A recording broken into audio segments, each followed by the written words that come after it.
So let's pull up some of these Myron Gang clips, and then we will get to more of those later. I had to download these because I had to increase the volume, and then had to bleep out all the N-words so this stream would not demonetized. But this is Myron's take on his own religion because he claims to be a Muslim.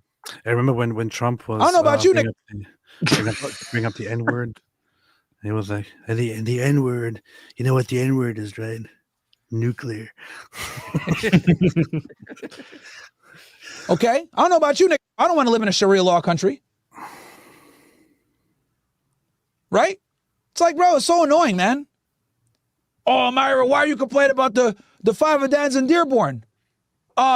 Because Dearborn is in the United States. The United States isn't a Muslim country. It's disrespectful to the people that live there, bro. There's fucking people complaining like, yo, why are they doing that Adan at 5:30 in the morning? Not everybody there's a Muslim. Right? I don't think you'd like it if they did the church bells every fucking morning at 5. You'd be pissed off too. Like, damn. They should. You know, and this is the problem that I have with so many fucking Muslims. Is like, you guys are dumb. Like, you guys don't understand. Like, yo, this ain't your country. You want to fucking go? You guys are dumb. Oh my god! No, back that up again. It was weird. The thing is, Myron is like one of the most despicable people out there. He's Yeah. really I know really nothing bad. about this guy. So He's far, I'm awful. like, man, this guy's speaking my language. really This is how I felt the last few bad. months. But he's absolutely a horrible human being, and you know, Terrible. I wish he got better. I wish he was a better person. I'm not saying this just to talk trash about him. He's just absolutely horrible, and I hope he gets better one day in the future. But him sitting here and saying these things is kind of funny. Man. It is. It's like the two weirdest things of this year has been Candace Owens making me agree with Nick Fuentes on something. And then Myron Gaines making me agree with him on something. That's like, it's super, super like Twilight Zone weird. Up too. Like, damn. You know, and this is the problem that I have with so many fucking Muslims. Is like, you guys are dumb. Like, you guys don't understand. Like, yo, this ain't your country. You want to fucking go and be in a Sharia law country where everyone is praying 5 times a day and everything? Go to Dubai. Go to Qatar. Go to Saudi Arabia. All these countries are beautiful. They're safe. They're clean. You don't got to worry about shit. You don't got to deal with no. Yes, for those who don't know what he said effing N-word and played that sound. So Than, as you can see, he's a horrible human being. Oh my gosh. He's a horrible human being. So he's racist. Right? Is he actually like racist? Yeah, but isn't he black? Like, so I'm like, he always is like attacking the black community and black people, and I'm like, bro, if you look. No, Than's like, what? He sounds like every Greek person I know. Yeah, Greeks, dude. The Greeks are nasty people, man. Greeks and Turks, man. Greeks and Turks. Greeks and Turks. Racism is not the worst thing about Myron Gaines, to be honest. Oh, Yeah, you'll have to tell me more later, I guess. Yeah. Like, go there. What the man? Like, it's like they're complaining, like, oh my God, bro, why would you say that's no racist? It's like the UAE is bad. Bro, I've been to UAE twice. It's like a cleaner, safer Miami. With no crime, 0 crime. And everyone speaks English. And there's no taxes. Why y'all bitching? You know? Because let's be honest here. Like the other retard that I was talking with, that I was debating in the street. Right? And this is why, like, again, I know you're saying in DHL, oh yeah, talk to this guy, whatever. Bro, it's pointless to talk to these Muslims. They're stuck in their ways. They're not open-minded.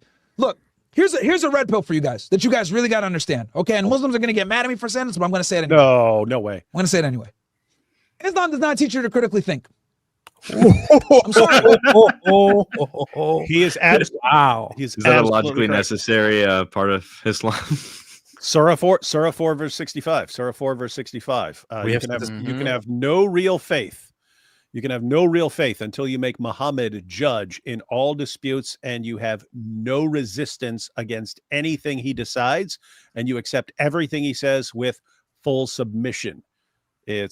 So if Muhammad says it's fine to have sex with a 9-year-old, you can't even think about it. You're not allowed to even think about it. Huh? You just have to accept. You also have a Surah 5:105, which I always find interesting. Oh, believers, do not ask about any matter which, if made clear to you, may disturb you. So if like you're disturbed by Muhammad, I put up the wrong screen there. The other verse is chapter 24, verse 51, I believe, which is that the only response of the true believers is when they hear something from Allah's messenger, is to say, I hear and I obey. Yeah.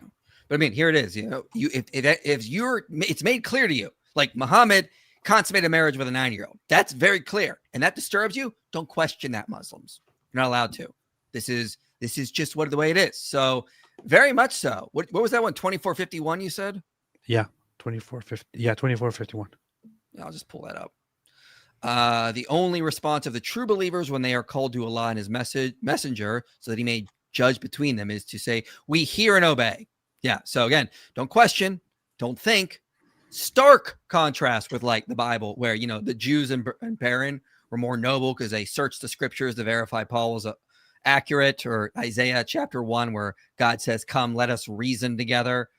Jesus says, you know, if you want to know if God loves you, study nature, like the lilies of the field, the birds of the air. Complete difference here. I mean, this is something. There's also a hadith which is very, very, very, very telling, where Muhammad says that. So somebody apparently comes and asks him a question about Allah, and, you know, who created Allah and this and this and that. And, you know, this would be a very good opportunity for him to talk about this and to give proper advice, of course. But Muhammad's response to that is, the devil comes to some of you and says, who created this and who created that, and then asks, who created Allah. Whenever he comes to you, seek refuge with Allah and stop thinking about such empty thoughts. That's what he says. So yeah, that's one version of the hadith. The other one, they go, who created this? And he says, your mama. So this might be a good chance to ask this question, because I was trying to look more into like Islamic epistemology, as much of as an oxymoron as that sounds like. And I found this thing basically telling me that the layperson is called the Omni. Dude, you need to make a video at some point. So you're doing your Bayesian Islamic dilemma.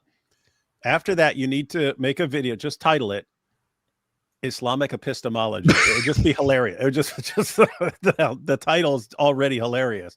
And then you actually explain, just go through the verses we just brought up right there and comment on them and so on.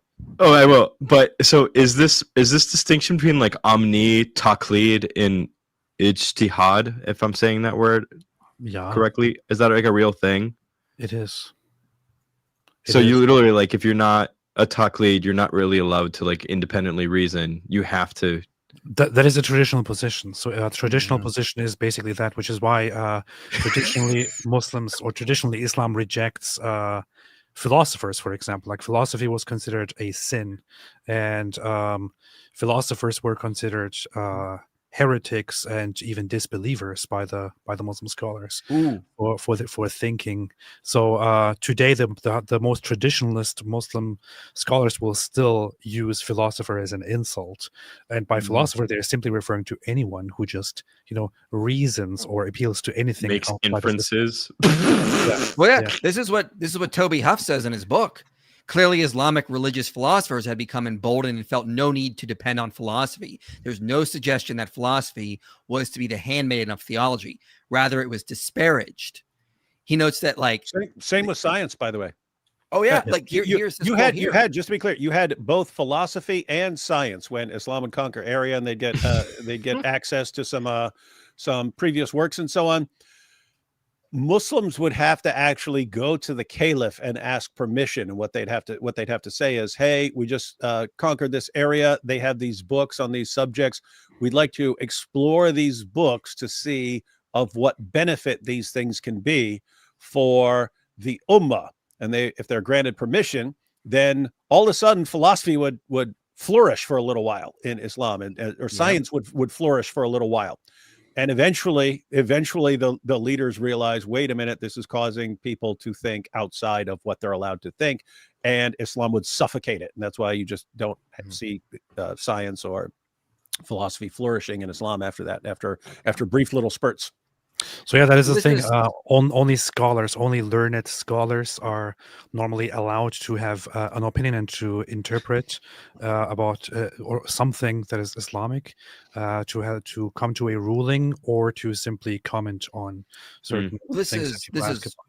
This is what's in this quote. And by the way, these slides are up on the merch store on the website. So if you want, and they're free, you just grab them and download them. I gave this presentation in Britain in June on is science in Islam and Christianity and the differences. But he notes in his book that while the Europeans were developing a medical science by dissecting pigs and then later dead bodies, the Islamic world was forbid that kind of crap. And their Islamic medicine education was devoted to just memorization of texts. So a lot of hands off, memorize these texts, not a lot of critical thinking encouraging. And this is one of the things he's noting throughout this book. I mean, like he says earlier, for those who believe that the Quran is a complete book of knowledge and explanation of all things, there was little inspiration left to investigate things apart from showing that all things are ordained by God and explained in his holy book. So you can just see this was a big problem in the Islamic world. So when Myron is saying that in Islam, you're not encouraged critical thinking, historians will be like, yeah, that's kind of the case. I mean, it's a little bit more nuanced, but still it's there. I hate to say Myron is right, but he's right. So. You heard it here, folks. AP has declared Myron Gaines is right. Get your t-shirts now. Oh man. Okay. Man. They teach you the Quran. You're supposed to memorize surahs. It's a very let's memorize approach. Okay. Yep. Rehearse, Exactly. memorize, Exactly. have the Quran. Yeah, that's just what Toby Huff was gets saying. it. He actually gets it. So, yeah. That's the miracle, isn't it? Dude, this is weird. I mean, he You actually get rid of all the Qurans in the world, and you'd still not lose the Quran because it'd be memorized. If we memorize it, you see, it's so powerful. This is the funny thing. You have study Bibles, in the Christian world, and honestly, it's more of a more of a Western thing. But in general, you have it's a practice to read the Bible and to study it and to understand it and all that. And it's a general practice nowadays that people read the scripture in a way that they understand and.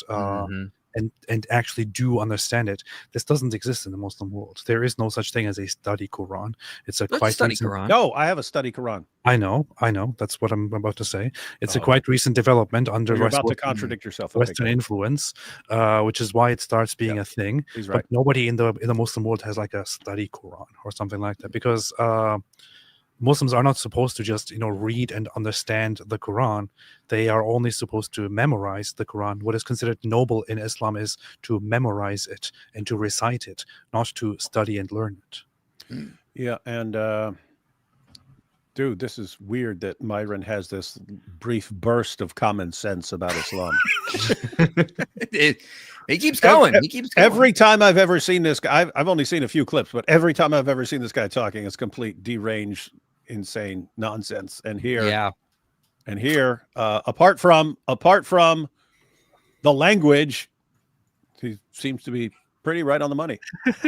I challenged him to a debate in person. I had challenged him before, and he actually went live commenting on me and said that he wants to debate me, but he just doesn't know how to do it because it might get taken down and they might come after him or something, because the debate topic would be the Holocaust, of course. And he said he would debate me, and then I went in person to him in Florida when I was at a Turning Point event where I was invited to speak, and he was not even invited to the event. AP walked up and was like, "What's up? What's up? Why don't you say something? Why don't you say something to my face?" What? And he's like, "No, I'm not saying anything about you, man. Don't beat me up." And I asked him to debate me, and he was like, "No, it's just Rumble might delete it, and they might take it down." So I went over to Rumble. The Rumble people are right there. And I said to them, man! Hey guys! He walked over to Rumble. Wait, what? Rumble's going to take it out? Okay. Hey, Rumble. Hey guys! Want to ask you guys a question. I want to have a debate with Myron. He already agreed to debate me. It's about the Holocaust. Would you guys take it down if we had this debate, even if it gets really, really messed up? They're like, "What? Are you kidding me? We would put it on the front page." So, yeah. And I have to say, I don't even think YouTube would take it down if it's a debate. They cut more slack. You see a lot of the weird topics on modern day debate that they're like, okay, well, it's not just one person posting videos on, it's someone debating the issue, and so you're getting both sides. They usually let that slide. So sounds like he's making some excuses here, but doesn't change the fact What is his position right on the money. Holocaust? He says that it didn't happen, or that it was. Yeah, he's a Holocaust denier. Hey, is he one of the cookie guys where he's like, well, if you bake this many cookies, you couldn't put that many cookies in an oven, so it makes no sense to think that there were. Just one of those notice. guys? I don't think he has the cookie. Dude, that like threw me for a loop because like my first time hearing this guy, he's saying all this base stuff, and then next thing, now I'm hearing, It's like, wow, this guy's awesome. And he even uses the exact same language that I use all day, every day. So I think I want to get rid of inspiring philosophy and go work with Myron, be on his show. Hey, Myron, I'd like to apply to be on your podcast. And then he's like, what? You're saying there's something wrong with him, but he seems so perfect. Yeah, so he basically argues that number one, the Holocaust didn't happen as it is taught. Maybe a maximum of 200-something thousand people were killed. But number two, they also deserved to be exterminated. So that's basically what he thinks. And this is your new hero, Than? Bro, don't. I'm not saying that. And the thing is, I challenged him on that, and I said, I will. I don't often say this, but I will humiliate you in front of everyone if we have this debate. So let's do it. And he came with excuse after excuse. After Rummel said, no, we will not take it down. We will promote it. He eventually started yelling at me and insulting me and was like, I don't care about you. You're irrelevant. You're irrelevant. You don't care. You don't matter. You don't matter. Nobody cares about you. And I'm like, dude, I'm not sure if you're aware, but I have been invited to speak here, and you haven't been invited to the event. You're just here. So, and then he got really mad at me and started yelling louder. And AP, you've got to learn. You've got to learn what's. It's like with Muslims. You have to learn what is persuasive to their particular group. So Myron and his fans, what you really need to do is say, Myron has to debate me or he's gay. That's it. That's how you put it. And you get all your fans going, oh, Myron won't debate AP, so he's gay.